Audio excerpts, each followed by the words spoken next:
Black Box Productions. Mic check, mic check. My mic sound nice. I ain't even gotta ask twice.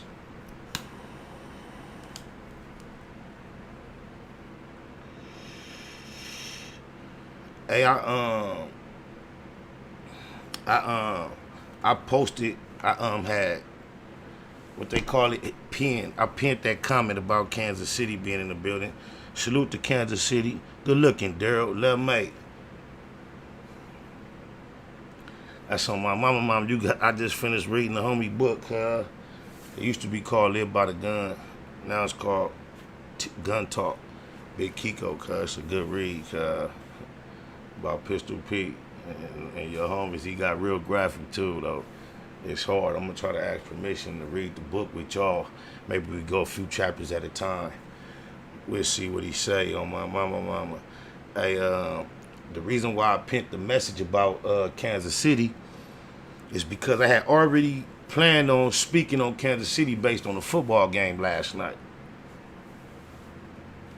For those of you that don't know, the NFL got back cracking last night. Now, I ain't backsliding. Y'all know I told you I ain't tripping on the NFL, which I am not. However, I do trip on headlines, and the NFL happen to make headlines. And it's quite ironic. Salute to KC and you.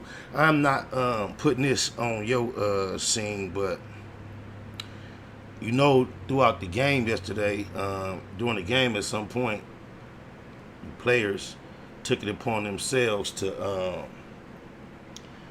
make a statement for racial equality peacefully, and the audience booed.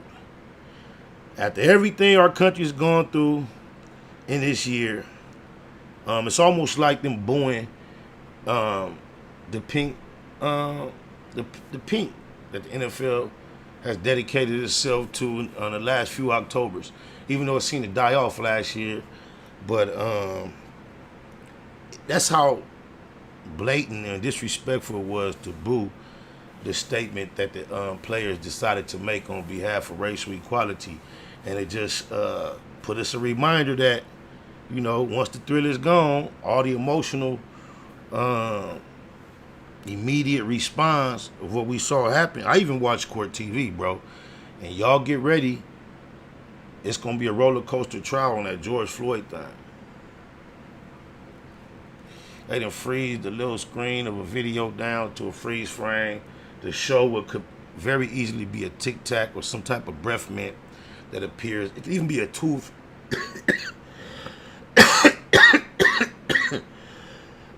Or a portion of a tooth.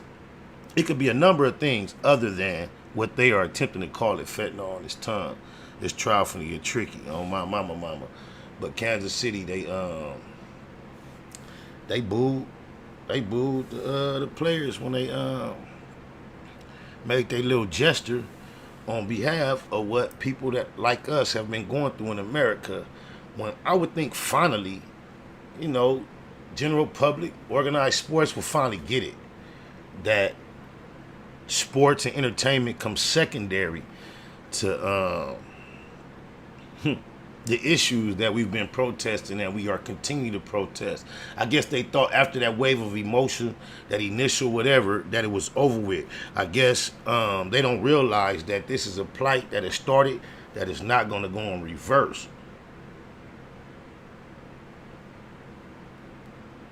It's so easy to get distracted. I remember telling y'all at the end of the initial wave that I know we're going to go back to some type of normalcy, but we cannot forget the issues totally that face us. And, you know, you can just look, if you judge by social media, people have moved on to a strong degree. But just know, when they booed equality, they just took us back. Whatever you thought we accomplished over the last 3 months, that's taken us some steps back. Kind of bring to mind something else that I heard on the internet recently, and it had to do with it was an individual. He was a black individual, and he was discussing Barack Obama in the light of him being the worst threat to Black America. And he went on to say about how people, he was saying he definitely is not a Trump supporter. He would never vote for Donald Trump.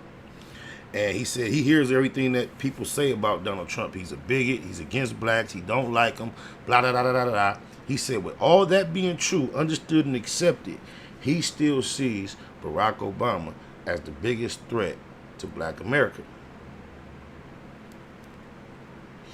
And he went on to explain his logic. And his logic was not only in his whole 8 years of presidency was Barack Obama nowhere proactive in affecting any type of policy change that directly benefited or affected Black America. He also quoted Obama as saying, "I am not the president of Black America, or I was or am the president of America." And he went on to explain how those type of subtle statements make Obama a real danger because he's so well embraced and accepted by our community. And then on the subject of sports, he pointed out how when the NBA recently, after Jacob Blake was shot in the back, they began to protest. And the first time ever there was an NBA game canceled, a playoff game. And everybody, as the momentum was building, seemed to be on board. There was no public outlast or defense, seemingly. And it caught on and went from the Bucks to the Magic.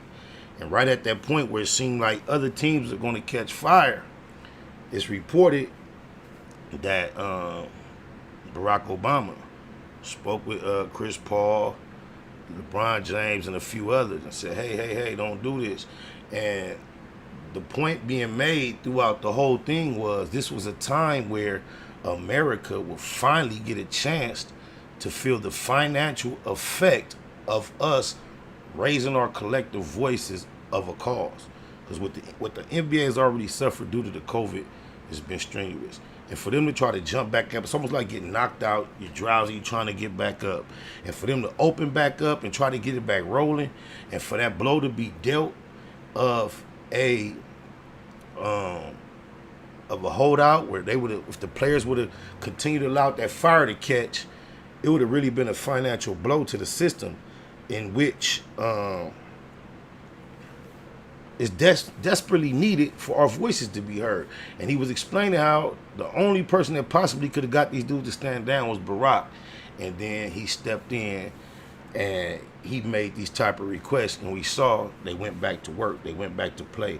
And I don't know if we realize, as the Google gang, in ancient times, the reason why rulers will open up the arena and hold events primarily was because there were situations of turmoil, chaos, pandemic type situations going on in the land. And in order to distract the citizens from what was going on and give them something more positive to focus on, to take their mind off of what was actually at hand, they will hold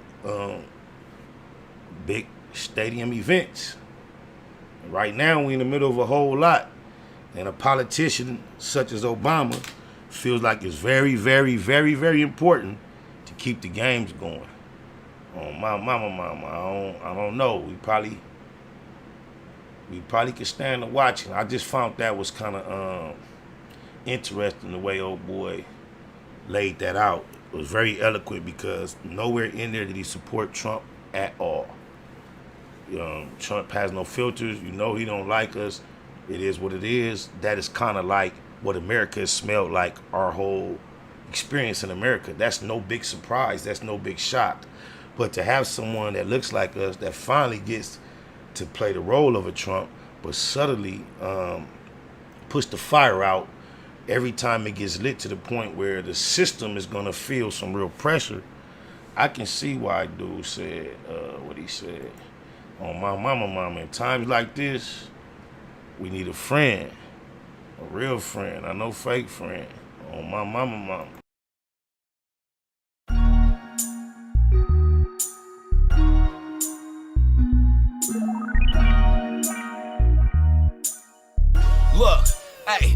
If it's on, and it's on. I'm laid back, stacking, blowing the reef. Feet, cotton Louis protected with a freak in the seat. Benji Frankie stay in my vision, even more when I'm sleep. I count the bands when I count these sheep. I'm in the streets, switching lanes on the 4Gs while posing out the paper plate. The licks what my niggas was playing, call it the great escape. Friends nowadays, they ain't loyal like how they used to be. And you ain't really real like you saying, nigga, you used to be. If he your folks, then he my folks, that's just how we roll. If he ain't, then he ain't mine, now let's get super blow. I be dipping, I be rolling, I be smoking, I be sipping. With the turn up to the ceiling, off the turn up, yeah, I feel it. Fake friends, I don't do it, tell them niggas they can kill it, yeah. So if ever my niggas need me, I be there in the flash to get the bags out the stash for that all black rag. Now if that ain't your nigga, then he ain't my nigga. And if you my nigga, you should know we don't do that lame shit, never. I'm a friend, my nigga, and that's something that my niggas all should know. Well, if that ain't your nigga, then he ain't my nigga. And if you my nigga, you should know we don't do that lame shit, never. I'm a friend, my nigga, and that's something that my niggas all should know.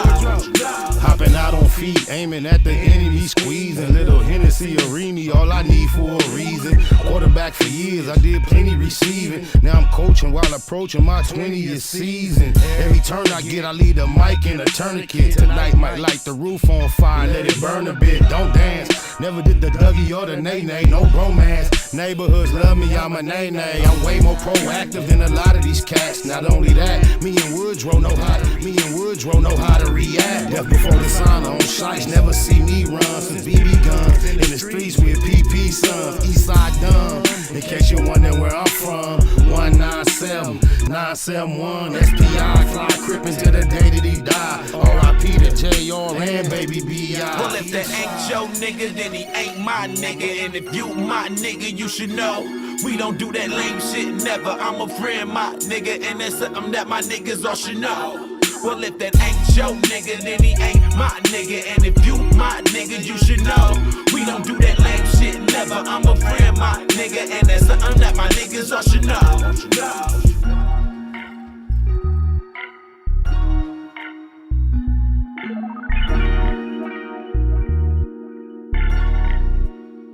East the Beast, the homie named Eastwood. For those that don't know, the East come from the fact he spent a lot of time growing up on the east side of South Central. The Wood, in his later adolescent years, he was raised in Inglewood, so he compiled them together. East Woodrow, I'm SPI the Low, Ray Machiavelli, DJ Keyway. This here is a Black Box production. Well, if that ain't your nigga, then he ain't my nigga. And if you my nigga, you should know Fake we friends. don't do that lame shit, Off the never. Low I'm a EP. friend, my nigga, and that's something that my niggas all should know. Well, if I that distract ain't your me. nigga, then he ain't my nigga. And if you my nigga, you should know I got we another don't one do though. that lame shit, never. I'm a friend, my nigga, and that's something that my niggas all should know. Sometimes you be trying to be too precise with them blunts and do too much details. You got it roll perfect really already. All you need to do is clip it. You trying to turn it in, and then you just snip it. Oh my mama, I tried to talk through the whole thing. On Goddard, man. Snakewood and that hustle. Big shout out to my nigga SPI, Spotter Low. You know I'm in the black box, had to come through, tap in, show love one time. Yeah, y'all make sure y'all subscribe. Stay tuned, all that.